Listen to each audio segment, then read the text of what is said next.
It's going, okay, I'm creating these boundaries to reclaim my time, my freedom, my voice, my rest, my honoring of self, so that I actually feel alive and not resentful of my life.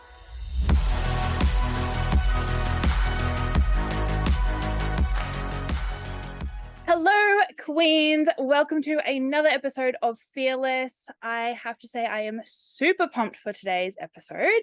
I hope you are ready for some absolute gold. You will definitely need to listen to this episode once or twice or more than that for sure. And if you have it handy, I would be grabbing a pen and paper or the notes section on your app, because you're going to get some absolute gems that you can take away from today's episode and start using in your own life. So please write them down. As I have said before, this is a doing podcast, not just a listening podcast. And today you're going to receive some really tangible tips and tools to help you when it comes to setting boundaries so that you can start to reclaim your power. Are you ready?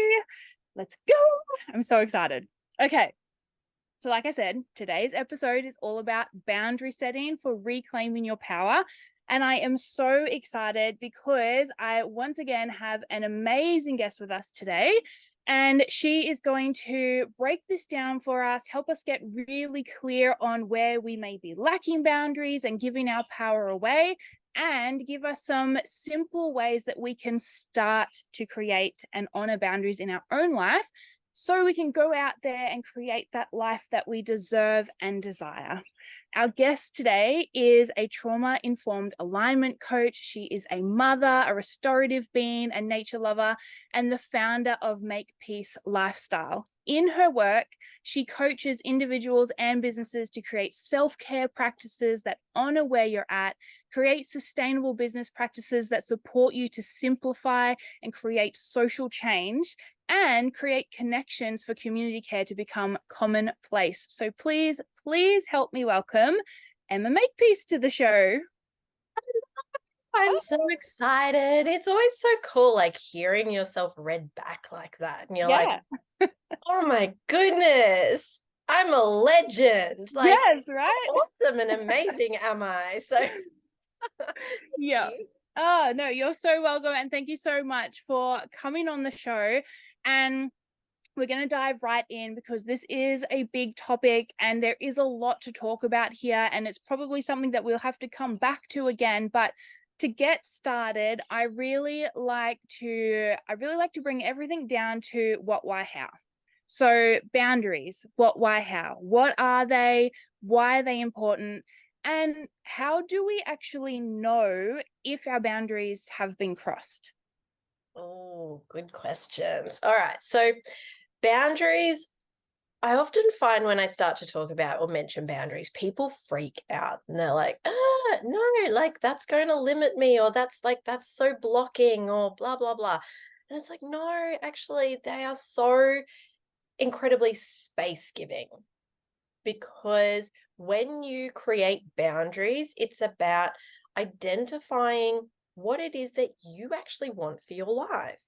And then you go, well, here's what I want, here's what I don't, here are my non-negotiables, here's what's a priority. And so I'm going to make changes or set these, I like to call them ingredients for my life. So these ingredients for my life that are going to contribute to me having an epic cake at the end of it all, like if we're going for the full metaphor, because you want, like, rather than living this life where you're saying yes to everybody and everybody else's needs and what they want, and then you're waking up every day feeling resentful, feeling stagnant, feeling stuck in your life, and going, I don't even want to show up because it's just going to drain me. Like, it's going to drain me. And that's where boundaries are so powerful. And what I've learned over the years, because, my history in terms of wellness, health, all these things, is diagnosed with chronic fatigue syndrome at 17 years of age, diagnosed with Hashimoto's disease, which is a thyroid functioning thing, diagnosed with endometriosis and fertility issues. And all of these are things within the body that require you to reduce stress and slow down.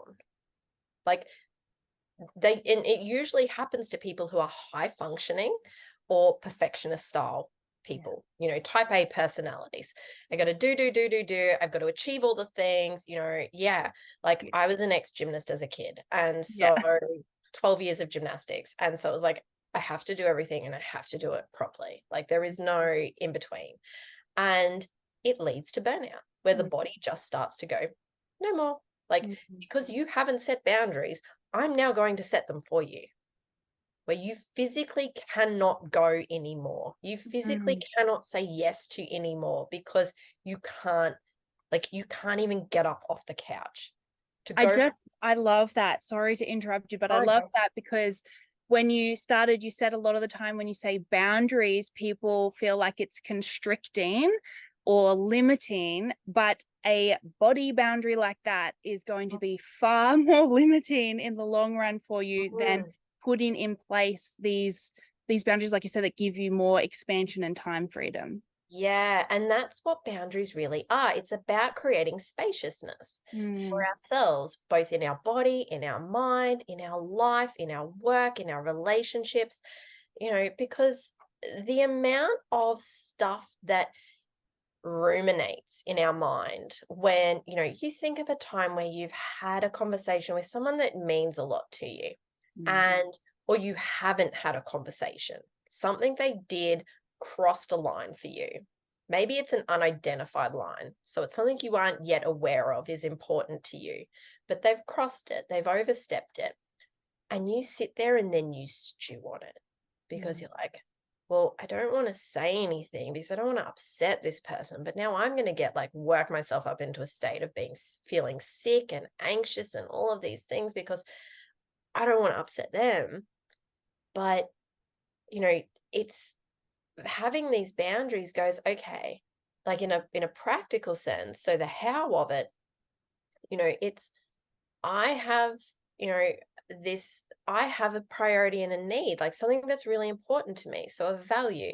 For example, for me, it is there needs to be space for rest. Like there just needs to, it doesn't matter how much I think something in my work, in my relationships is important. I factor in scheduled time for rest in my days. And it's okay then if I get to that moment in time and I go, I actually don't require this now. Like I'm feeling energized, I'm good. But the space is there because I have that boundary that goes to honor myself. You're going to allow this so that you don't then burn out. I just want to highlight that in case people miss that little tool right there, that little life hack right there, that put it in, schedule it, but you don't have to use it. I think that's so powerful because I think, scheduling, time auditing, planning your day is a big, it's highlighted a lot. We're told to do it a lot, but not in that way. I don't think we're told enough to actually schedule in the time for rest. And then having that, knowing that you don't have to use it if you don't need it, but it's there. And not just rest, even things like transition time.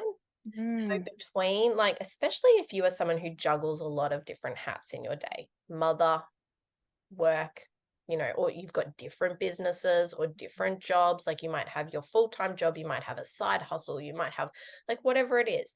You might have appointments for kids or after school activities or whatever, homeschooling, however your life looks. Scheduling in transition time too, so that you go, okay, so yes, we have this, but then have I allowed time in between to mentally switch over, to energetically switch over, to nourish myself, to have a toilet break, to, travel, if there's travel involved, so that I don't feel like I'm running through my life every day from the moment I wake up to the moment I hit the pillow. And then my brain is wide because it's like, what have I forgotten? What Mm. haven't I done yet? What do I need to remember for tomorrow?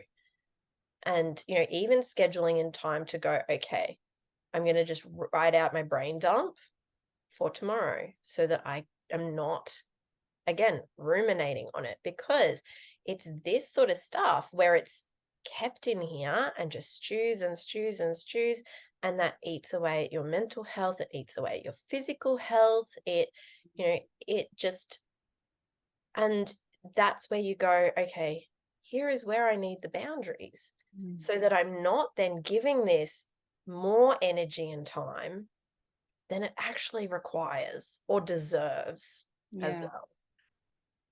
Yeah, I love that. That's I was literally just thinking about my today, right? So for some reason, I made today a very busy day. There's a lot going on professionally, personally. Brent's home, so we're ticking jobs off. It's a couple of weeks till Christmas. He's basically gone now until just before Christmas. And like we were supposed to, so full transparency, we were supposed to record this episode earlier in the day, but I hadn't done that practice. Mm. I'd just gone, yep, this thing, this thing, this thing, this thing, this thing, and didn't factor in how far across town all these different things were, didn't factor in going from getting my girls vaccinated to coming to record a podcast to jumping onto a sales call with a potential client, like all just back to back. And all day it's been like, oh my gosh. Mm. And So then you get to now when I mentioned going to the toilet and you're like, I really need to go. yeah, like Yeah. I was like, when did I go to the Can toilet Emma last? wrap this up now so I can go pee already? So Yeah. Yeah, so important. And yeah, that's gonna be my biggest takeaway already. Add amazing. time into my schedule. Yeah. So So good. there's so many, like, it's as humans, we like to overcomplicate stuff where, we make it bigger than it has to be. Like, oh, if I have boundaries, then, I've got to, it's so much more hard work or this, that, and the other. And it's actually not. Like, it makes it less work. It's a practice that you're not going to get it right the first time. There are going to be times, like you just said, I've done it too, where you go, do you know what? Here is my non-negotiable. Here is my boundary. And then you find yourself in a situation where, for whatever reason, maybe it's a trauma response, maybe it is just, your gut feeling where you go, do you know what? I'm actually going to just go with this because I feel like that's what I need to do. And then afterwards, you're like, yeah, no, maybe that wasn't like that. No, okay. Next time and then you can fall into this pattern of beating yourself up about it because, oh, I should have known better. Like, I should have done this or I should have done. And it's like, no, okay, acknowledge it. Here's what I remember for next time, and then move on. And that in itself is a boundary. So there are different ways of setting boundaries. They can be physical, where it can be for your, your environment that you're in, But one of the reasons why this particular podcast we're recording right now has been rescheduled multiple times today, because I was like, yep, I can do this time. And then it was like, no, there's a builder at this house and they're walking all through it and talking and it's noisy as, and that blew out like by an hour longer than what it was supposed to. And so for a physical boundary for me and a respect thing, I'm not going to show up and try and concentrate and talk to you when there's all of this activity going on around. So that's a physical boundary. But it could also be things as like, those boundaries where you go, right, my physical health is important here. So I need to schedule in that time for rest. Or if we're looking at, setting up those boundaries for ourselves, it could be acknowledging that, there's a lot of events on that I want to go to, but I'm going to honor my physical energy and body and go, okay, while there are lots, I'm going to pick the one that maybe fits best with me. I'm not going to try and go to all of them. And can we just highlight that point at this time of year? So we're coming into Christmas, there's Christmas parties, there's work parties, there's kindy parties, there's all this stuff, all these expectations. People want to go out for dinner, lunch, Santa photos, whatever it is. And I think what you just said is so important for people to remember. You don't have to go to all of them. Even if you want to, you don't have to. Yeah. And the thing that then comes from that is but what if I disappoint other people? Mm. Which I want to throw back to, or just let's change it up. Instead of what if I disappoint other people, why am I willing to disappoint myself? Yes.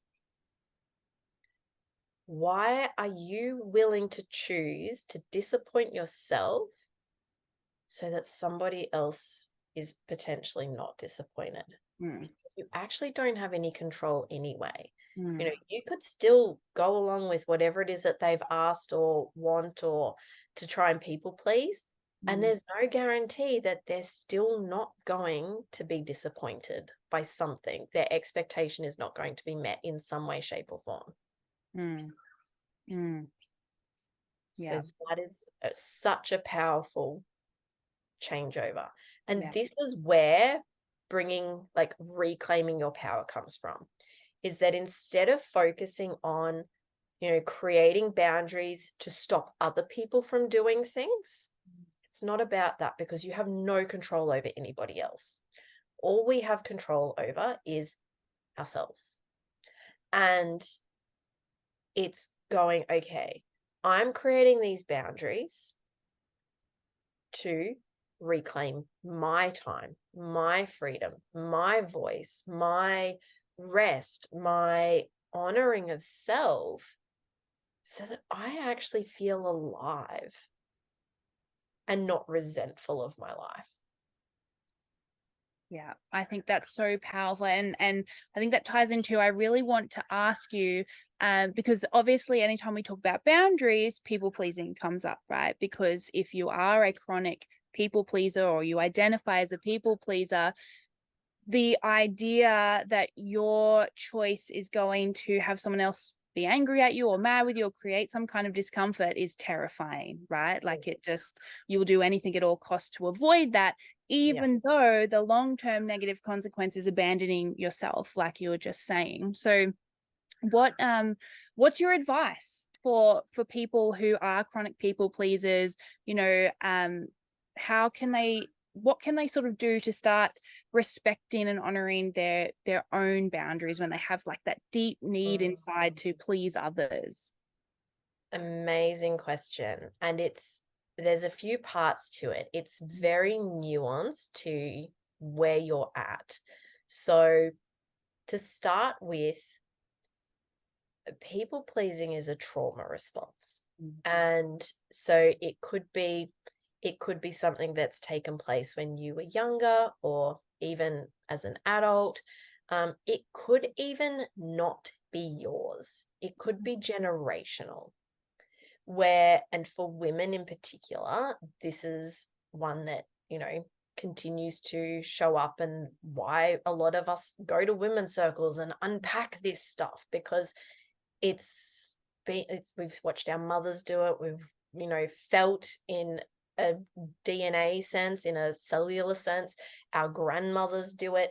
And beyond is this having to, like, it's been a survival mechanism for them, going through, depression and war and things like that, where to be quiet, to there's been research done in the US about the rate of, or the sort of, just ignore, like, the between the after effects of the war. So after the war, the rate of domestic violence and sexual abuse in like skyrocketed. And whether that's because there was more research being done, or it's a direct correlation to the war. But so the trauma, the PTSD created from the trauma of men, majority being at war, they then came home and weren't supported to mentally cope with that. And so then it played out in DV situations and things like that. And then then you have a generation of younger children, our parents, who have grown up walking on eggshells, because you don't want to set that person off who has that PTSD response. And so then, there's a lot of people pleasing going on there. And then, so our generation are all growing up going, why do I like it's still, we were still brought up with this, little girls are seen and not heard, or, be a good girl and so be polite and cuddle so and so, even though you don't want to, and all of these things. And so this is where the power in boundaries and reclaiming ourselves is really important. However, having said that, there is such a path to that, and it's going to be a bit different for everybody, depending on what your situation was and whether it's generational, whether it's your own like experience that you lived through, and how you respond, because people in similar situations can respond in completely different ways as well. And so, it's the first, okay, so let me bring it back, because now I've just gone like down a whole rabbit hole of No, where I this love it. I came love it. from. I'm Like, I'm here giving for you it. a history lesson right now. No, but I think so many people could relate to that. And I was even thinking about my own, my mother and my grandmother, even thinking about their experiences. Yeah, it makes a lot of sense. Like, I think Yeah. everyone could relate in some way to that. Yeah. So the first thing is working out how to feel safe again. And so for some people, when your way of being safe for so long has been to run because it's been a survival mechanism, or to shut down and just people please because that's your survival pattern, then to do the opposite feels really unsafe. Mm. And to dive in the deep end and just be like, okay, now I'm going to set boundaries and stop people pleasing, like, it brings up all the things, Yeah. and it's really confronting. Mm. So there are different pathways. One is, if it's something that's massive like that for you and there is this major activation going on, make sure you have support. Mm. Like, make sure you have support, whether it is a therapist or psychologist, or it is a, some kind of healing modality, but work out what it is that feels like a safe space for you to go and be in. Mm. For some women, they find it's women's circles because safety in numbers. For some, and also in some form, anonymity, like, even though they know it, like they say each other's names and you might, but you often go to these spaces with maybe only one person, or by yourself. Mm. You don't usually go, I'm going to go with all of my girlfriends and we're all going to sit there and, dive in deep to this Mm. stuff. So Yeah. it's often sort of that safety in that anonymity of, I don't actually really know these people and I'm not going to spend any time with you afterwards. Yeah. So I kind of feel okay to just be like, oh, Mm. and Mm. get it out, kind of thing. Um, and hearing other people's stories in that way too, we then feel that sense of belonging, which Yeah. is really important. So that can be one method, is to, that's one way, is to have support. Make sure you have support if that's required for you.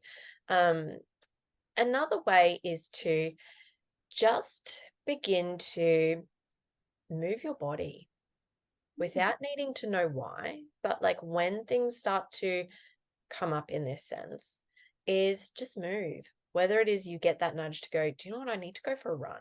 Like, I Mm. don't run, but I need to run. Like, I just feel like I need to go and punch something right now. Go and punch a pillow, punch a punching bag, press your hands up against a wall and just like push, or do a workout, like sweat it out, do some yoga, dance, turn on that ragey music and just like let it all out, scream, yell, dance, whatever it is, like turn it up. My favorite is getting in the car, and I couldn't do this when my little guy was little, because he would just, as soon as I turned the music on or tried to sing, he would just start screaming, "Stop." I'm like, why? Like, Yeah. it's not even loud. Like, I'm mouthing the words, "No singing, mum." And but doing those things, like when you can sing, when you can move, it helps you shift from your body whatever it is that's come up, but without needing to know what it is, without needing to define it, without needing to um, get stuck into it of what it is. So even breathing, like, that's why breath work has become so popular, because it's a way of shifting these things.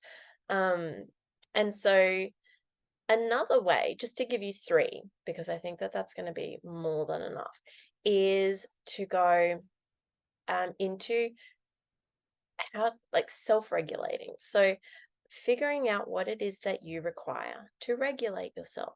So, or what it is that maybe is activating as well. So staying in, if it's that you go, right, if too many people, too much stuff, like, and I just need space. Can I create that for myself? I just need quiet. Can I create that for myself?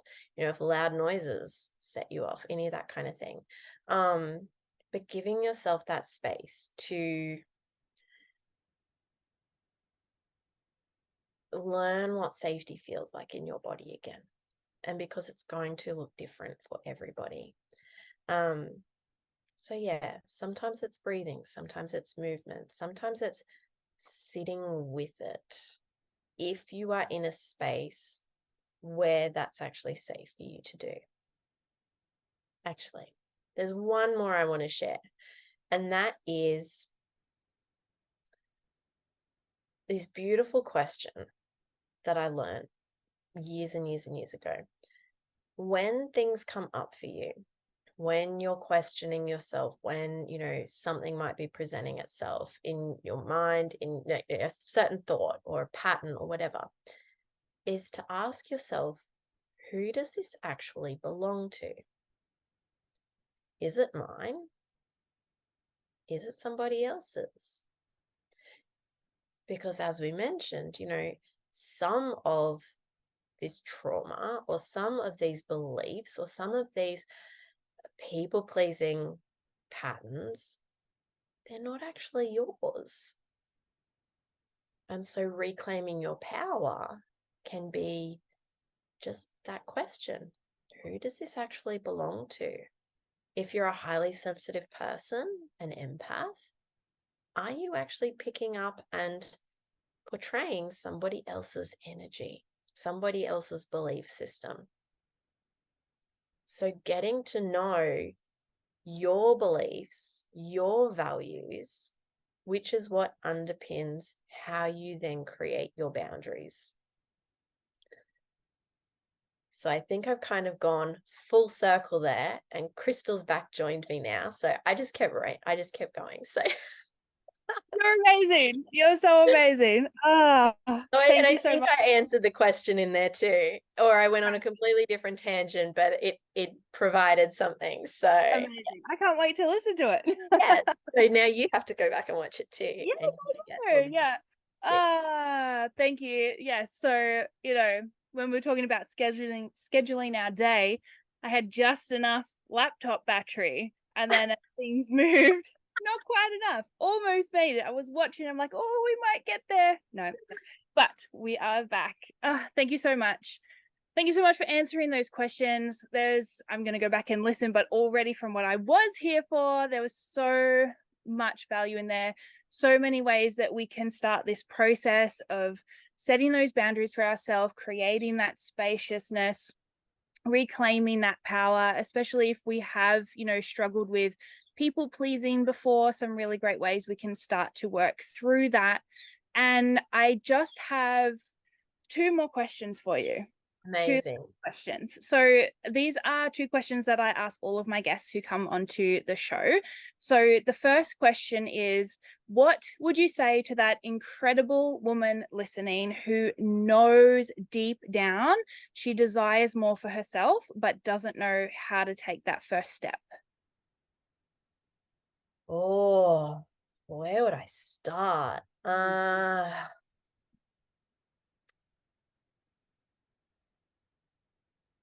I would start with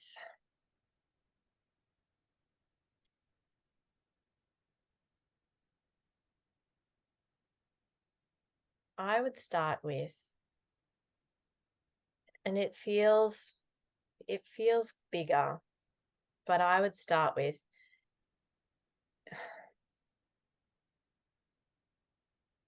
get out of your own way. Like you already, like you have the wisdom. And but it's more than that, because you have the wisdom. It's remembering that you have the wisdom. I think it's remembering that you have the wisdom in the mess. Like, life is always going to happen. There's always going to be reasons not to do stuff. There's always going to be people telling you not to do stuff. There's always going to be things that are going to go wrong. You're going to make mistakes. All the things. But if there is that pull, that invisible heart, full body's kind of going, yes. And it scares you, but you're like, yes. Give it a go. Because it will work out. Even if it's not in the way that you think it's going to work out.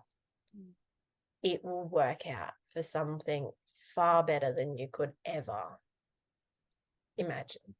Yeah. And I know this from multiple experiences. It always works out. Beautiful. Thank you. And I think too, what we've been speaking about today is a big part of starting that getting out of your own way, right? Like creating those boundaries, figuring out, what do I want? What do I value? What does that look like? What does it not look like? It's all part of taking that first step. If you feel that pull, that there's something you are here for, or something you want to be doing, but you're not doing it yet. Pay attention to it. Amazing. All right. My last question then. What does the word fearless mean to you? Ooh. Fearless to me feels like you have complete trust in yourself.